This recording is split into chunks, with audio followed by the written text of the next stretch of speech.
Well, good afternoon. Bill O'Leary, coming to you live. Bill O'Leary from Legacy Planning Law Group. I'm an estate and elder planning attorney.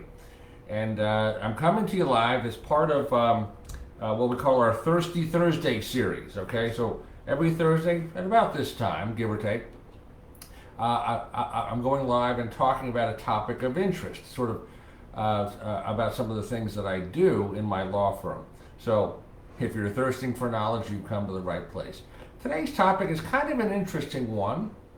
It's called 529 Plans and Family Education Trust as a way to leave a lasting legacy for your heirs.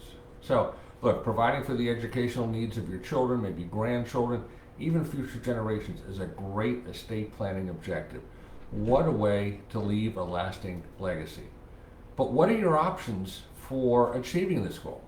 A 529 plan can be a highly effective tool for, let's say, funding tuition, other educational expenses on a tax advantage basis, tax preferred.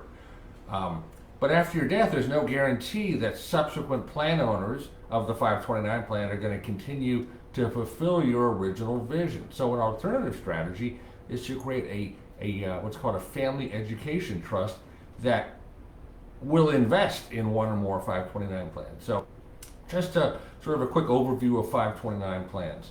They are state sponsored. Each state has its own sort of 529 program. They're investment accounts, and it allows parents, grandparents, and other family members, let's say, to make substantial cash contributions, in fact, up to $400,000 or more, depending on the plan. The contributions are not deductible by the person making the contribution, but the great part is that the funds inside the account, they're going to grow, they're going to increase in value over time, tax free, as long as the earnings or the growth will be tax free, as long as when the money is withdrawn, they're used for qualified education expenses, tuition and so forth. So as long as they're used for the correct purpose, then all of that growth is never taxed. So that's why 529s are a great thing to set up when a child or grandchild is very young, like when they're born, maybe 1, 2, 3 years old, because they have all of those additional years for that money to grow in value. So what are some of these qualified education expenses? I mentioned tuition, things like fees, books, supplies, equipment, and some room and board at most accredited colleges, universities, and certain vocational schools. In addition, due to a recent change in the tax law several years back, 529 plans can be used to pay for up to $10,000 per year for a student for elementary and secondary school tuition. Prior to that, it was just for college. So they've broadened the program.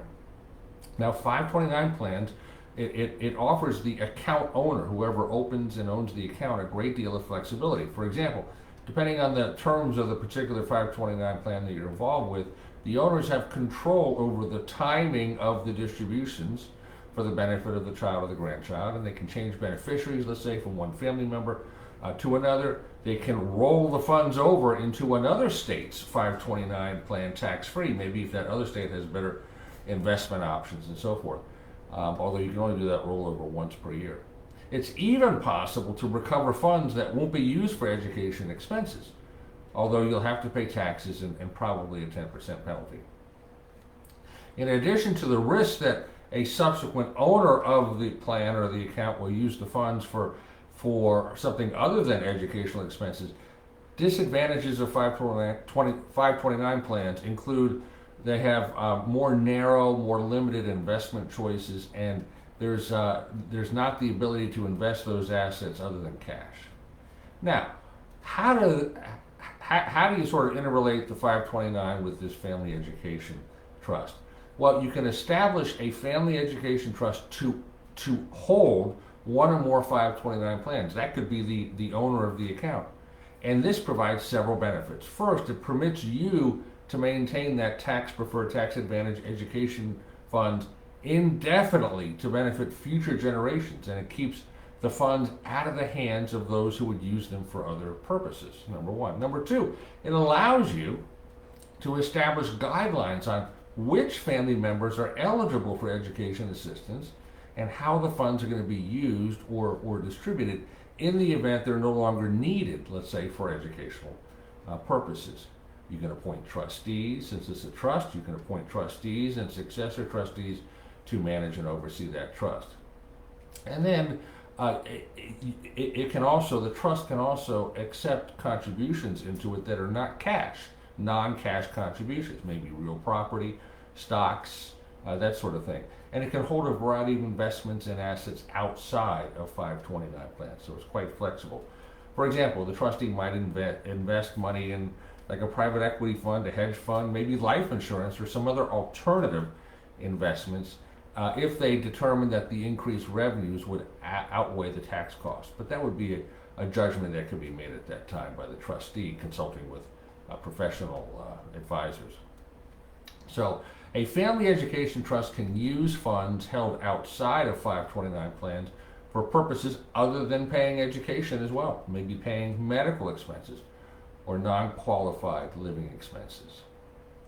So I just wanted to sort of offer a little different twist than sort of the standard 529 offering that's out there, the talk of 529s, how you can sort of leverage those by using a family education trust. So I hope you've enjoyed this. If you'd like to know more about how 529s and family education trusts may work together, and you'd like to maybe know how we can help, we'd love to talk to you. So what we encourage people to do to sort of take that next step is to go ahead and reach out and have a phone call with us. We call it a discovery phone call. It's a free 15-minute phone call where we will understand what you want to sort of, what you're looking to do and to see whether we're a good fit.